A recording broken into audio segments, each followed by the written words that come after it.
welcome to the March edition of the DIY Network, Future of DIY, New Trends, Innovation. If you're a regular viewer, you will notice that I'm not in my home studio where I usually broadcast from in Ireland. I am in Barcelona today. I reckon if I take one step every month in these webinars slowly, maybe next month Amsterdam, next month Germany, by June for the DIY Global Summit, I'll be in Copenhagen. By the way, the 8th and 10th of June are the dates for the Global DIY Summit. I really do hope you have them in your diary. A word on ticket sales: the early bird tickets are selling out really fast, and that offer finished at the end of March. So if you are intending to come, which I presume most of you watching this are, do make sure you register for those tickets by the end of March to get the early bird price. Afterwards, it goes to the regular price. Tickets are selling out really fast. This is going to be a fully sold out event. So you know what, get your tickets early and don't be left out in the cold. Similarly, actually on sponsorship, obviously the DIY Global Summit, many of you have been many times, and you know it's a fantastic place to do business, and understanding there's a huge hunger for sponsors to be there. The sponsorship places are running out really fast. So I know many of you have expressed interest in me on social media and also in conversations with people to make sure that you have that sponsorship slot. So look, the sponsors are running out. So if you have intention to be there as a sponsor, make sure you reach out to Iñaki as soon as you can to get those last few sponsorship slots. Now, in the last series of the webinars, we've been looking a lot at digital platforms, at online selling, at omni-channel, and the challenge that the DIY industry poses within that. Today, we're going to go back to the stores. I think we weighted the conversation a lot digitally, and obviously during the pandemic, digital is really important. But of course, the stores are a core part, and the understanding of how the digital shopper today needs digital kind of breadcrumbs even before they arrive at the store, and also how we can use digital technology in the store to leverage sales is what we're going to deal with today.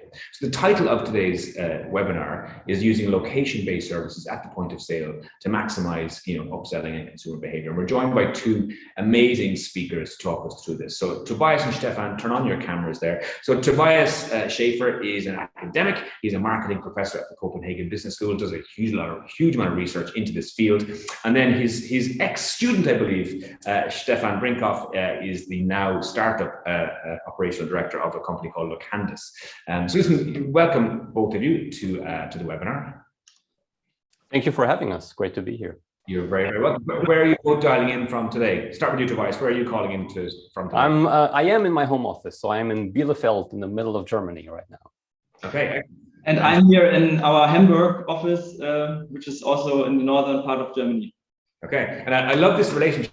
So my understanding is that Tobias, professor, Stefan was your student, and this is the student has become the master moment. So, and so Stefan has taken the work that he was doing with you as a PhD student and gone on and turned this into a real company. So I'm really going to enjoy the story of this. So I'm not going to get into it too much now. We're going to give you the screen for a while. You guys present the work that you've done. And then for those of you watching, remember the chat is just here. Type a question into the chat as we go. And we'll do the Q&A piece afterwards. I think this is a really fascinating place to deal with how we get consumers at what I call the golden moment of truth, that moment where they're in the store, where they've got the wallet in their pocket, where they're ready to buy, how we can influence them. I think it's a fascinating space, and I'm really looking forward to hearing the content. So look, I'm going to give it over to you. I'm not going to waste any more time, and I will rejoin you at the end to have a Q&A session. Over to you guys. Excellent. Thank you, Ken. And welcome everyone from our side here. We're really happy to have this opportunity to share some research and also managerially relevant insights. I've been doing research on digitalization in retail, digitalization of consumer behavior for many years now, and also supervising PhD students who do research in that area. Now, every now and then a PhD student comes along that is not only excellent in doing the research, but that also is able to transfer that into practitioner-related applications. And Stefan, who's joining me here today, is really a prime example of that, because he was not only able to do great research on digitalization at the point of sale, but really commercialize this idea into a startup company. And that's why we're looking at this topic today from two angles, both from the research standpoint and then, which I believe is really interesting to many of you, the question of, okay, how can we implement that in a DIY store? So we will look at this question of location-based marketing at the point of sale and how that influences consumer behavior. Before we do that, before we show you some of the findings that we have gathered, we actually want to hear what your opinion is and what you think as experts in the retail space. So we have prepared a short live survey for you Iñaki should be posting that to the chat, so every one of you should be able to access that. And we have 3 questions for you. And the first question is what you think the average spending time or the average duration of the visit in the DIY store is. So hopefully you're able to access it by scanning the QR code on the screen or by directly following the link.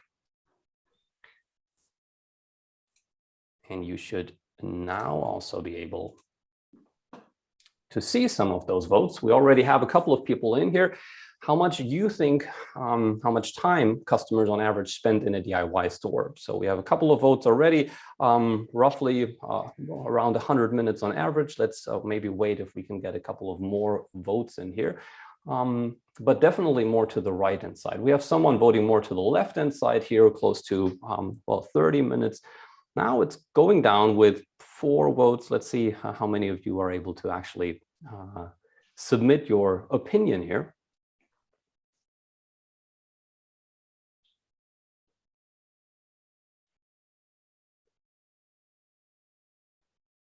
Okay, we're getting close to below 60 minutes. Yeah, interesting.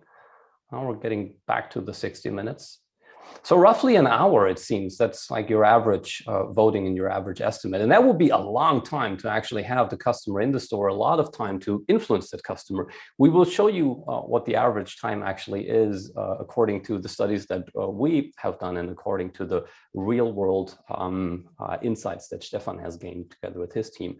I have a second question for you. Now, when customers are in the store and maybe they don't directly find what they're looking for, we can use, and we will show you this, digital technologies to help them navigate in the store.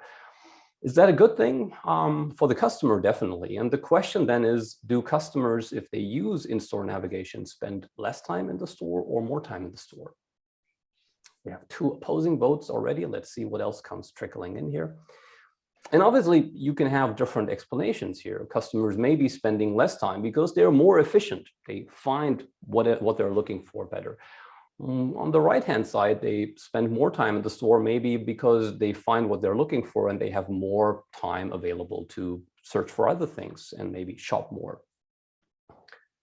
Vote seems to be a little bit split here. We're still not getting that many votes. So I do hope that you're able to join us on the last question here. Obviously, it's not only about time, it's also about money when we look at retailing. So same question here, just a different currency. Do customers who use in-store navigation spend less money or more money? What do you believe?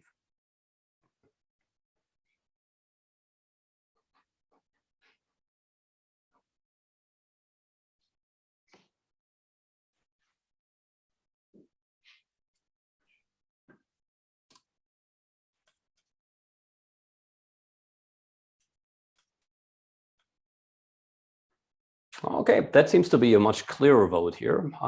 Maybe customers are less often leaving the store without actually purchasing something. That could be another explanation. Let's look at the findings here real quick, and Stefan will jump us back to the slides so that we can all see that. Yes. So here are the findings that we have. How much time do customers on average spend in a DIY store? You were roughly below 60 minutes. In fact, it was 20 minutes. That's even shorter than many of you had expected, than what I had expected observing my own behavior in a DIY store. So there's less time to actually influence the customer at the point of sale. That's one core finding. We will show you some possibilities to actually do that later on. Now, when they use in-store navigation, do they spend more or less time? In fact, they spend more time in the store. And part of the explanation there is that they have more capacity available to look at to browse, to look at other things that are in stock. And last answer here, or answer to the last question, in fact, they do spend more money. Maybe they're happier because they are more efficient in finding what they're looking for. Now, how did we know all this? We didn't have people running behind your customers and tracking what they were doing. But in fact, the findings that you're seeing here are based on digital technologies. And we will show how that works on the next couple of slides. What we have prepared for you here today as part of this agenda is really giving you a quick outlook on what digital technologies can do in terms of the current state of DIY retailing, how digitalization can enhance the current state of DIY retailing, specifically with the focus on location-based technologies at the point of sale in a DIY store. Stefan will explain the technology behind the indoor navigation and indoor location-based marketing solution that he and his team have developed, and also share some of the hardware and analytics specs for you. And all of this very application-based, intermingled with a couple of research results from my side. All right. Now, if you look at the current state of DIY retail, and that will be the next slide. If you look at the current state of the DIY retail, a lot of it is still based on conventional marketing tools. A lot of companies are still using, to a large extent, paper printed out brochures, discounts across a whole range of an assortment, or universal discounts that all customers get. A lot of analog customer cards, paper bonus checks and paper bonus coupons are still widely being used.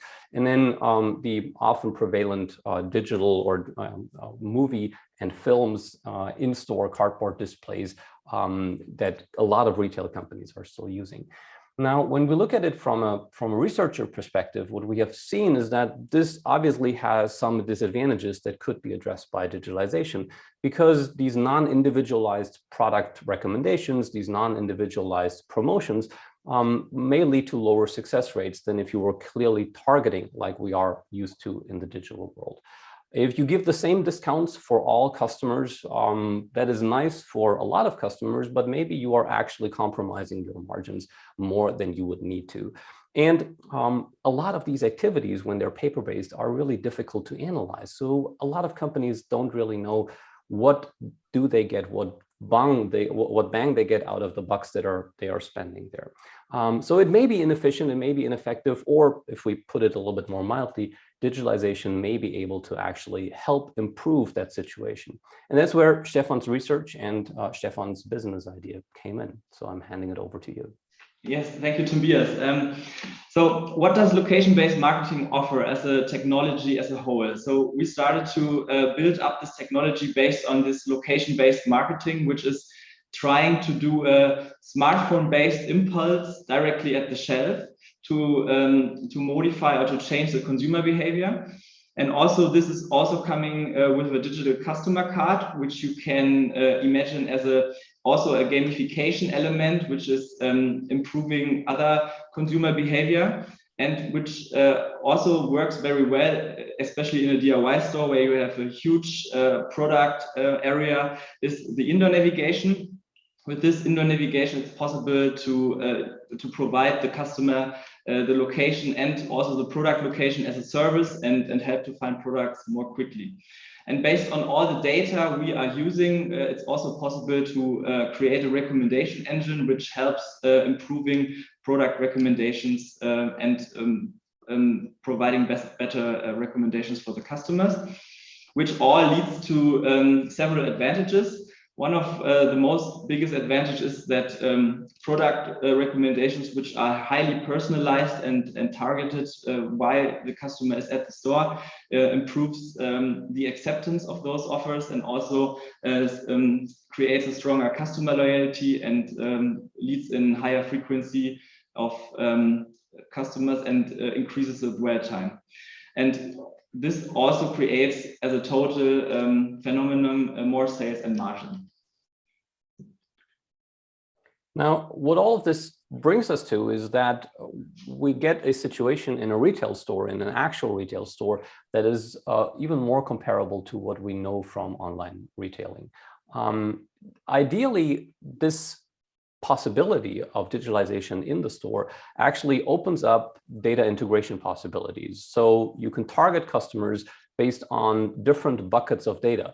Some of these data lakes you already have available. If we look at CRM data, you may already know quite a lot about loyal customers who have a customer card. You may know who these customers are. If you look at your purchasing data, at your checkout data, you already know which products are being bought when, in combination with other products and so on.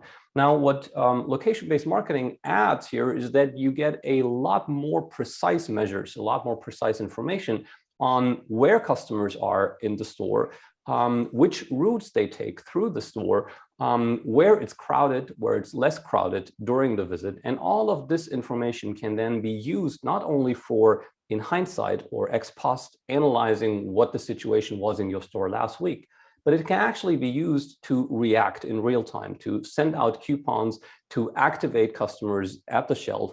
And that's what makes this solution so interesting. Now, obviously, this is not something that we invented, but that's been around for quite a while. And academic research has already looked at that, at mobile phone usage in the store in different industries, for instance.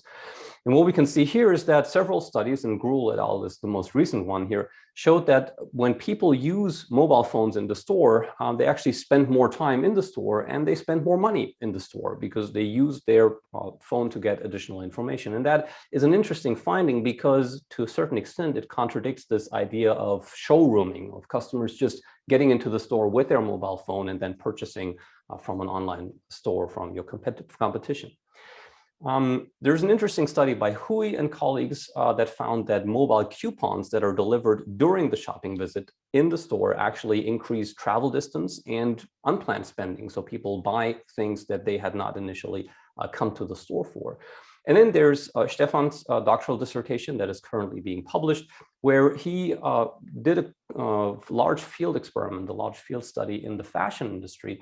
And what he found there is that people who use location-based coupons, who are addressed by location-based coupons, they actually travel longer, they walk longer in the store, and they actually spend more, average sales uplift being upwards of 30 euros in this case.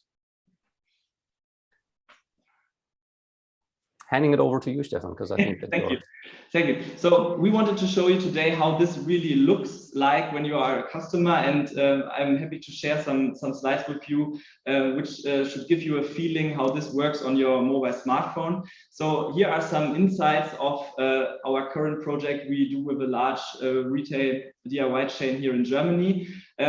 Basically, what you can see here is the campaigns and the media possibilities we have here. We can show the customers while he is on the shopping trip video content, animated informations and content campaigns, but also monetary incentives like a coupon. And I think it's very important to know that this is not only about coupons, it's also about delivering content at the right time, at the right place, because many DIY products are very complex and need to be explained, and this is the ideal tool to provide that added value directly at the shelf.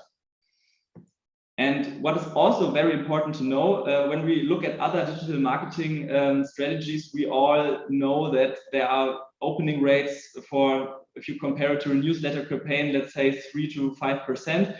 But also these campaigns, because they are at the personal phone, they have high attention and high opening rates. So this is a tool which creates a lot of attention.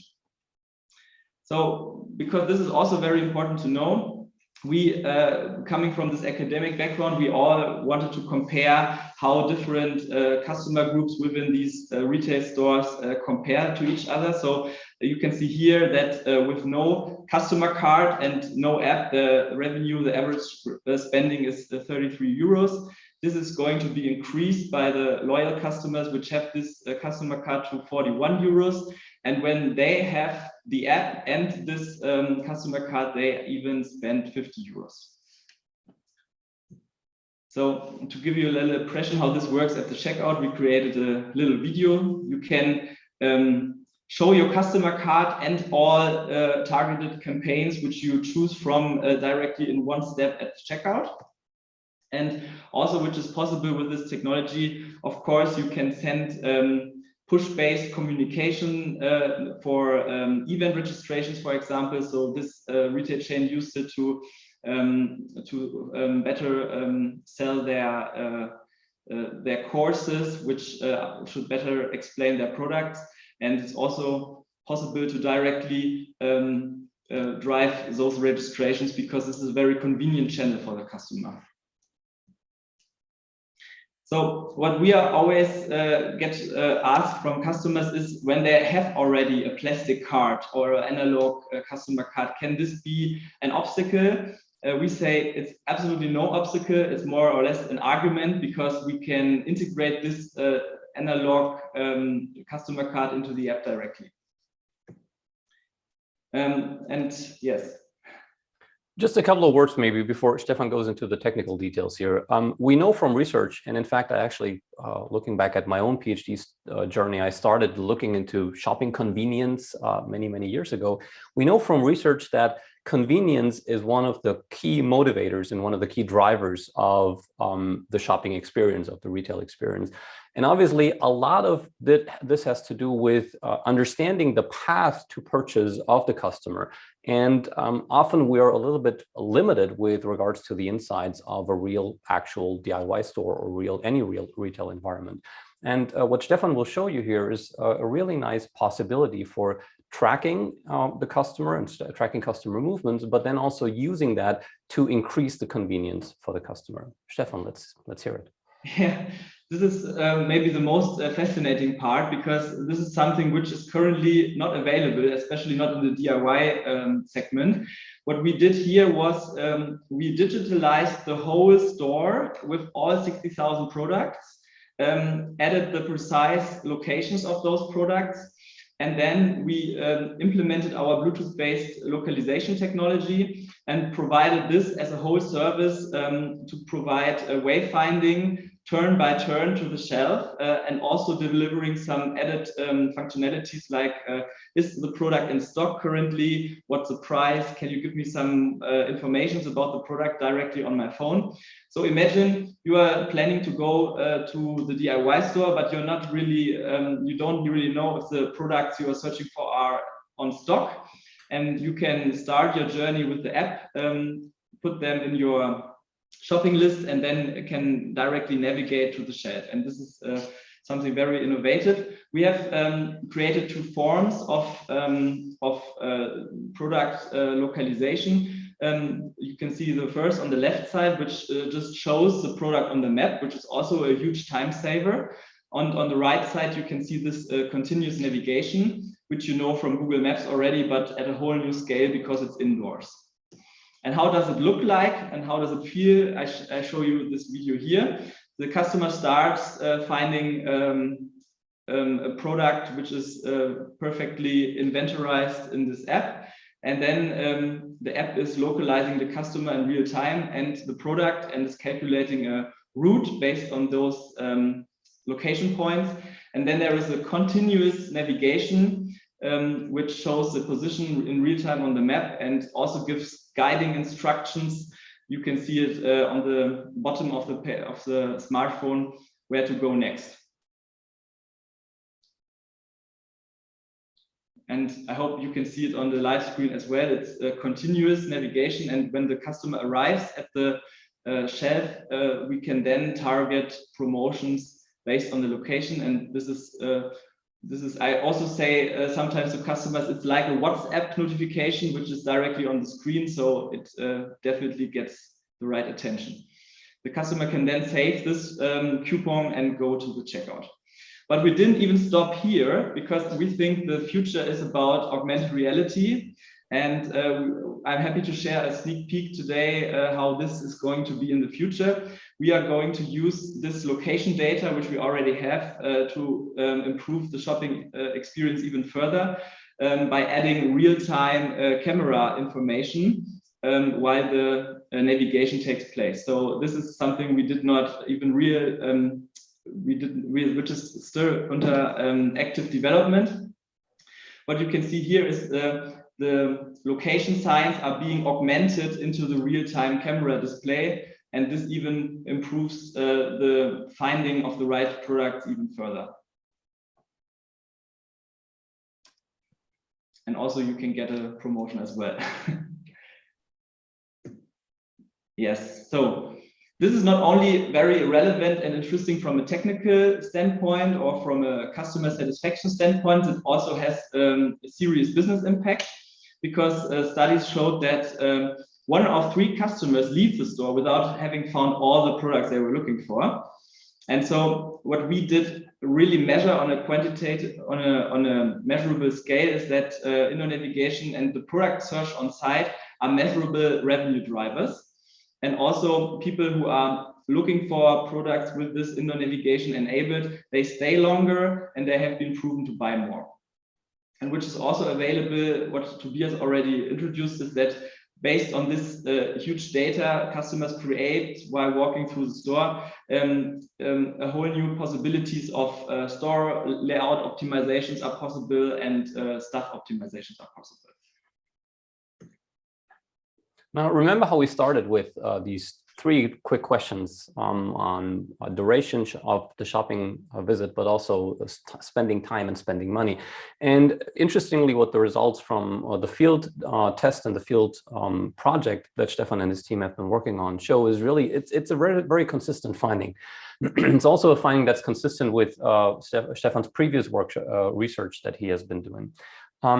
Now, customers who only used the app on average spent 20 minutes, and that increased by more than 50% if they actually used the indoor navigation. So remember, we were kind of wondering about why that was happening and what was happening there.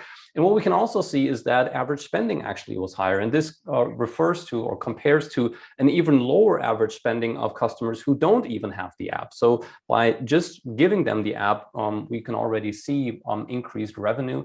And then by using the extended and expanded possibilities, technical possibility of the app of indoor navigation, we can see a further increase. Now, let me say one comment here. As a researcher, obviously we may have, or you could argue that there may be reverse causality here. Well, maybe it's just the very good customers who sign up for the indoor navigation.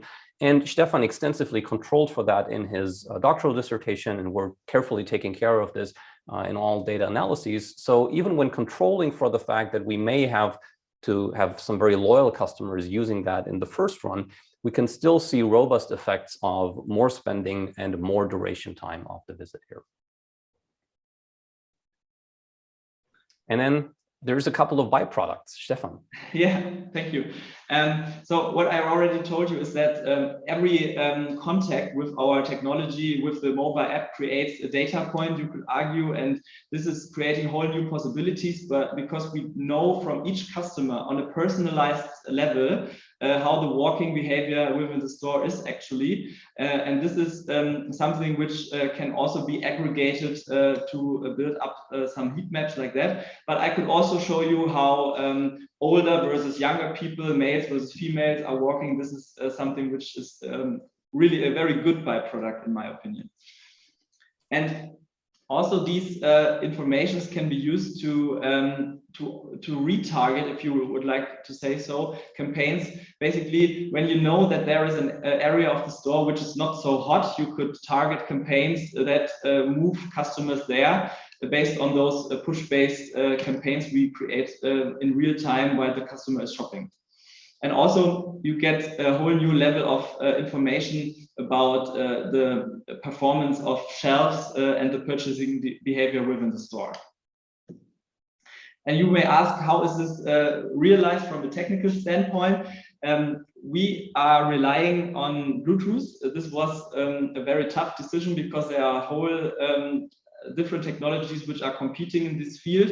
But as you can already see from the Corona pandemic, also this measuring contacts is also done with Bluetooth. So we think that we decided to make the right decision with this Bluetooth technology. We created, we implemented our locandis chips directly in the Lightning infrastructure, which reduces the implementation costs extremely, and also there are no other costs which are afterwards, and the deployment of those chips are very automatic, and once they are on the Lumias, there is no other maintenance required, and they can be also updated over the air. Okay, so I think to finish this presentation, it's good if we talk about your possibilities. So what do you already know about customers' in-store movements, and how could you implement location-based data in your marketing activities? Yes, that was a quick rundown of the research and also the actual implementation possibilities. Ken, should we hand it back to you? You shall. That was fantastic. Fascinating. Can I just pick up on the point you just made there on the chips? Did you say that those chips are going into the light fixtures? Is that what you said? Yeah, right. Okay, so very so again, you're covering the entire floor really quickly. Listen, there's a lot of questions here. We're going to have to take about a 4-hour webinar to get through them all, but let's start. Okay, really obvious question on privacy and GDPR. So the privacy concerns. How Noelia asks, how do we deal with GDPR? How effective is a tool if people have to opt in? Do people want to opt in? What's the kind of consumer sentiment in response to this kind of opt-in customer location tracking? Yes, I can answer that. Basically, the most important thing you should know is that the whole process is realized by using an app, which has to be downloaded proactively by the customer. And these location capabilities are also being requested on an opt-in basis. So to answer the first question, it's absolutely GDPR conform. We also have other projects with big companies which made a sign on our activities as well. But to answer your question, when you can deliver a very highly added value by showing the customer where to find a product, there is a huge opt-in rate because the acceptance is very high. But when you don't teach customers what's the advantage for them, it's harder to get those opt-ins. Okay, yeah, that makes sense. Okay, there was a really good question I wanted to ask. Yeah, Benito asks, how quickly and easily can the app be updated as seasonal products are moved in and out of store to promote these products? And is it done by the store themselves, or is it done by locandis? Like, who looks after that kind of piece? Yeah, we have a direct API which is communicating with the inventory management of the retail chain, because they exactly know where the parts are located in the store. They have a system where this is consistently updated, and the updates are also being pushed to our backend systems, which are then updating them silently in the background, so that the customer always has the most up-to-date information.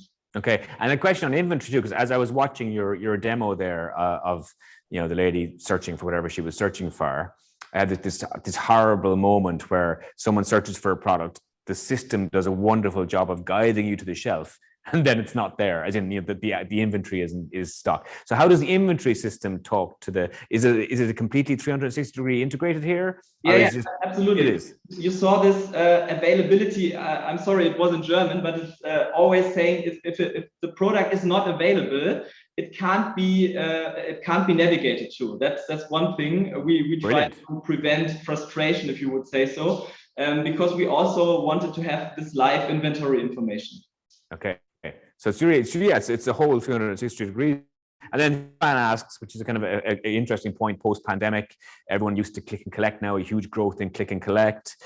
How can we persuade customers to even get out of their car and come into the stores? And obviously, and we've been have a lot of conversation with online channels. So do you see this product as something that is a significant increase? It's clearly of value to the retailer, because you said the spend is higher, dwell time is higher, more exposure to promotional ends. If you can even control the navigation. Do you think? I mean, have you done any work on the consumers in terms of their use of the app and they seeing value in it themselves? Like, is it going to drive people back into store? Any research on that? Should I answer, or will? Yeah, go ahead with your. I can also say a couple of words, but okay.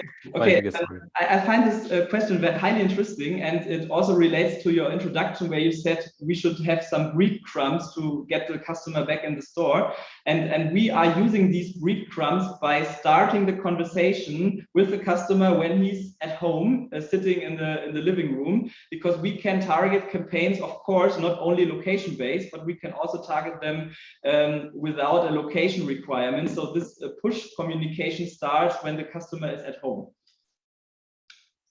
And I mean, from a research standpoint, what I would just want to add is that for me, these are ideally for a retailer, not competing channels, but they are complementing each other. So you have some value that is being generated in the store that customers don't get to the same extent via other channels, whether it's personal consultation, for instance, finding a person to help them in the store via a navigation app is another thing that Stefan and I have been talking about, locating staff in the right info points, for instance. So that personal interaction could be one major benefit that customers get out of actually going to the store, just browsing, for instance.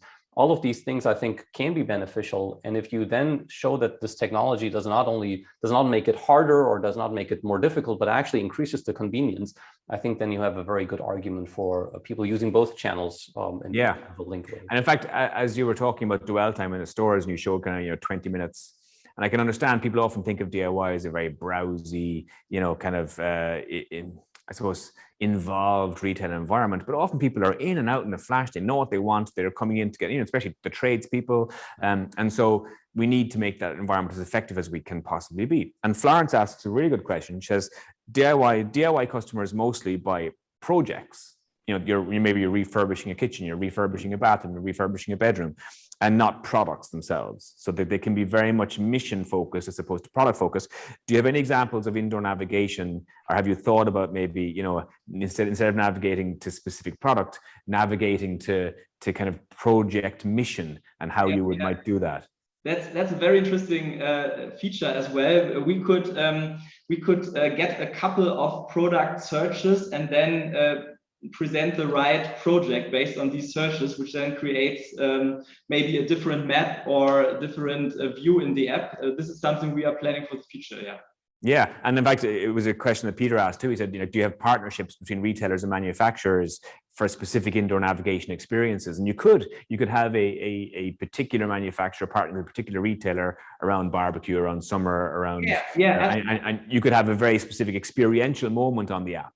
You're absolutely right. And the manufacturers, to give you a little impression, they are highly interested in this topic, and they are also willing to co-finance the investment because they have they have a chance to go into the direct communication with the end customer, something they didn't have. They can make live surveys on the products on the shelf.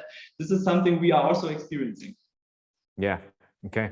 And in terms of costs, so let's talk, in terms of shouldering the implementation costs, like who shoulders the implementation costs? How can DIY stores, is it really expensive? Are we talking serious cash here? Or can we build it up slowly, store by store? What's the best way to do this?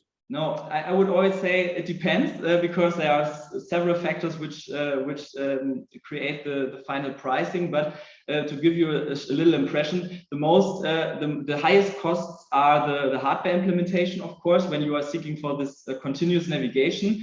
But when you are already changing your lighting infrastructure, maybe to LED infrastructure, you can the costs are so little that it won't fall into a high count, if you would say so.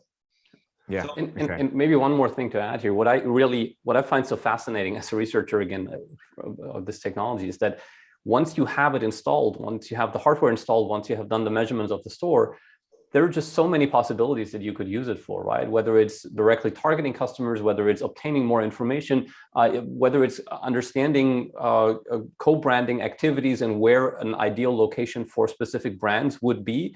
So there is a lot of real-time reaction, but also post hoc analysis that you could use it for. That's what I like really about this project and this technology that Stefan has developed. I think absolutely. I think the heat maps we've seen of the past have been interesting, but they've never been identified by shopper demographic. It can be just general Bluetooth feeds. And so it's a general heat map. We don't know who the people are. And so being able to cut the data, having them opted in the first place means you can start to look at the tradespeople, you can start to look at particular demographics, both in age, gender, demographics. I mean, yeah, I agree with you. I mean, and I think the days of just, taking a promotional end and putting it there because it fits there, as opposed to putting it in a place that actually makes sense to consumers who may be upselling or may be able to do, significant purchases around those types of products. Yeah, it's really a no-brainer for me, I think, I often think like location-based marketing. If you went back in time and you sat in the 1950s, 1960s, and you were in a marketing meeting on Wall Street or in Paris or London, and you said, you know, I'm from the future, and there will come a day where you will be able to market to the person as they're standing in the store at the product that you want, and you can have a one-to-one conversation. You can push them an offer that's unique to them and nobody else. The person listening to you would wet their trousers.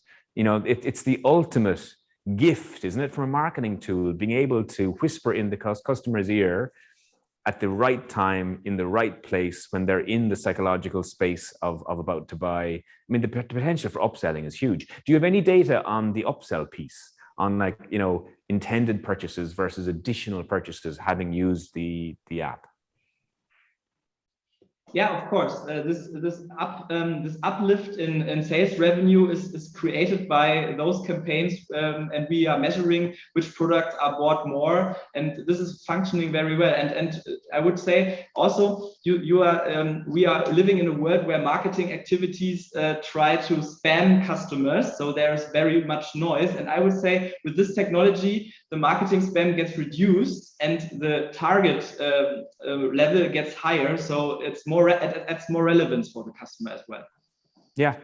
Maybe two additions. One, I think what's interesting here is that the sales uplift is something that Stefan has not seen in, let's say, one DIY store with one partner in this one very unique situation, but he has actually shown that in multiple field studies in multiple industries, not only DIY, but also with other retailers. So I think that's very important to consider, that there seems to be really a robust effect. People get value out of it, and then they spend more, actually. And the second thing, what I find really fascinating about this whole ecosystem that Stefan's team has built up is it's very easy to collect more data, right? It's very easy to track where customers are walking in the store, and then having all these masses of data. And actually, I just finished teaching a course on that and at Copenhagen Business School to my students, where I always tell them getting data is easy these days, but really making sense of data and really being able to analyze the data in real time, being able to derive meaningful implications out of that, and then have marketing activities conducted based on that. That's really what's unique and what sets leaders apart from lagging companies. And I think that's where we have a really nice example here. Yeah, I mean, I think the potential here I can see obviously retail, it's an obvious retail product. I want to know everything about my store, but I can really see a hunger for the brands to understand, you know, where people being prior to arrival to my product, how many, and how accurate is the Bluetooth tracking, can I ask, in terms of its, like, it per meter, how accurate is it to the nearest meter, the nearest 2 meter block? What's the accuracy? Yeah, that's a good question as well, because it's a huge challenge to solve, because imagine you have so many mobile devices, fragmented Bluetooth chips, and every manufacturer does its own antenna design, and we solved this with huge algorithms and very many intelligent heads, and we solved it down to 1 meter. And this is also required in the DIY sector, because you have so small ASICs that you can't even have a broader precision. It needs to be that high. Yeah. Okay. So yeah, so we're down to the meter. I mean, a meter is a standard 1 meter length shelf strip. So you're down to exactly where you are. And the augmented reality add on it, I loved that. I mean, I can see really once you layer that on, a customer being able to just, and because look, DIY stores, I mean, some people are in them all the time and they know where everything is. Yeah. A lot of people are in there. I'd love to know how often someone visits a DIY store a year. You know, there's obviously a big tail, a big tail of people who only go there 2 or 3 times a year, and every time they go in, it's just like a wonderland of chaos, you know. Yeah, right. And so I think, you know, from a cyber behaviorist point of view, we're so used to now tracking everything. Yeah. And we track our pizza as it's coming to us, and we track our Deliveroo, and we track our DHL package, and we're so used to tracking that really it's the first thing we reach for when we're lost, you know. And same as you call up that little blue dot on your Google Maps when you're lost. You know, when you're lost, I think we have a whole generation of shoppers that automatically just reach into the pocket when they're lost. And that happens when you're in a store too. I'm lost. Where's the thing, you know? And yeah. And how do people opt in when retailers come on board with it? How is the product advertised to the end user? Is it at the door? Is it like you scan as you go in? How do you encourage the onboarding? Yeah, so the main goal of this technology is to integrate it as an SDK. So this is like a software development module which you can put in existing apps already. So retailers which have an app already, they can then activate location-based marketing activities as a one-stop solution. But retailers who don't have an app, for these we also have a white label app framework which can be used to get them going very quickly. And to answer your question, how to market these things, yes, we are actually working with point of sale promotion basically, but we are also experiencing the staff is already trying to ask customers, you can find the products on our new app, what about giving it a try? And then they are leaving them and finding them products directly. Okay. Okay. So how do people get started? If someone's watching this and thinking, oh my God, if, you know, we have a lot of retailers on the network, and I'm sure a lot of manufacturers are watching this thinking, oh my God, I love all that data and I want to bring this to my retailer partners and we want to work on this together as a project. How do they get started? How do they reach out to you guys? Or what are the first steps to getting this going? Yes, I think the first steps is to analyze which is already there. What kind of data do we have about the store layout, about the product locations, and is there already an app available? And these things we bring together, and then we make a development plan how to execute this new technology. Okay. Okay. Listen, I've really enjoyed this session. I've learned loads. I can't wait to see the next level of the augmented reality piece thing that really makes it so real for a shopper to navigate around, you know. Yeah. So yeah, no, I really loved it, and thanks for everyone for all the questions. Obviously, a very engaged audience. Stefan, Tobias, thank you so much for joining me today on the DIY Network, and we look forward to talking to you again in the future, which I think we will be doing. All right, listen. Very much. Okay, You're very welcome. Knock off your cameras and your microphones. Thank you. If you wouldn't mind. Listen, that was a great session. I'm sure, based on the questions that I've had coming through here, a lot of interest. It is a fascinating space how you can actually use the person at the moment that they're in the store. I've always called it the golden moment of truth. It's the moment that we have a customer in the store, in the psychological buying space. That is the moment that you need to activate the sale.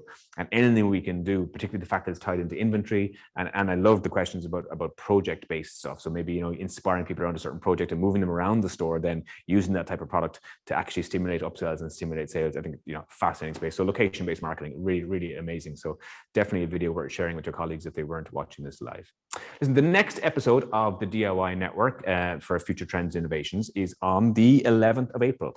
I'm going to be joined by the global CEO of WD-40, and a gentleman called Gary Ridge. I'm really looking forward to that. I am yet actually to have the pre-call with Gary, so I don't even know what he's going to talk about, but the topic is transforming a global company culture. I think it's going to be a fascinating. We're lucky to have a guest like Gary, who's the global CEO, with us. So definitely join me for that. That's on the 11th of April. And 2 days later, John Herbert's CEO series, he's being joined by Andrea Scown, CEO of Mitra 10 in New Zealand. So 2 really good ones coming up for April.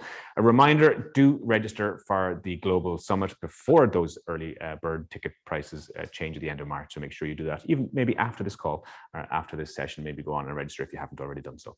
Okay, that's me from Barcelona, from actually a very grey skies in Barcelona. I was hoping for some sun. Next time, I'll probably be dialing back in from my studio, but who knows where I shall be, back on the road. So until the next time, I'm Ken Hughes. See you then.